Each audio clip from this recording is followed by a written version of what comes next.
When you search for a book or article using Search at UW, you can usually link directly to what you'd like to view. Searching for primary sources, however, is a little bit more complicated. A single book in its entirety might contain a few hundred pages of information. Archival collections, however, can contain over 100 boxes of primary sources. Within each of those boxes, there might be hundreds, if not thousands, of pages of documents. It's unlikely that every document in a collection is going to be relevant to your research, so you'll want to pick and choose which of those boxes of primary sources are worth your time and attention. Luckily, archivists write guides to their collections called finding aids.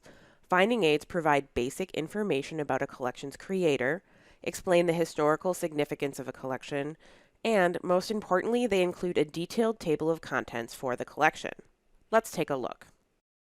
You can search for primary sources available at UWM right from the UWM Archives website. Use the Finding Aids search box in the middle of the page. Enter simple search terms into the box provided, no more than 1 to 2 words related to your topic. Then click Go. This will bring up a list of finding aids that contain the words you used to search. First, browse the collection titles and abstract or summary information to determine if a collection is relevant to your topic. Once you find a collection that looks promising, click on Full Text Printable View to open up the full finding aid. First, read the summary information and biography or history information at the top of the finding aid. This will give you a sense for the size of the collection and its historical significance. Next, if there's one available, read the scope and content note. This will tell you what types of sources you can expect to find in the collection and what sorts of topics are covered. Finally, browse the contents list of the finding aid. To the left of the contents list, you'll find box and folder numbers, and to the right, you'll see a description of what's contained in each folder. Sometimes large collections are divided up into sections called series.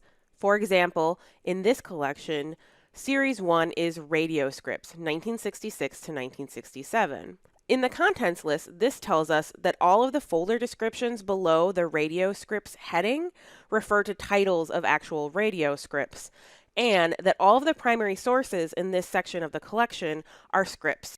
That means that Box 1, Folder 5, which falls under the series Radio Scripts 1966 to 1967, contains a radio script about voter registration.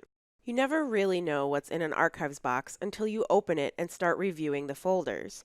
Because of this, it's best to start off selecting a few folders from a collection that appears to be related to your topic. When you've identified some folders you'd like to review, make note of the box numbers associated with those folders so you can request specific boxes from archive staff. When you visit the archives to conduct research, you'll need to tell the staff the collection title and the specific boxes of the collection that you would like to use. Archive staff will then bring you one of the boxes you requested, and you can begin looking at primary sources one folder at a time. Need assistance interpreting a finding aid or searching for primary sources? The archive staff are there to help you. Send them an email at askarch@uwm.edu.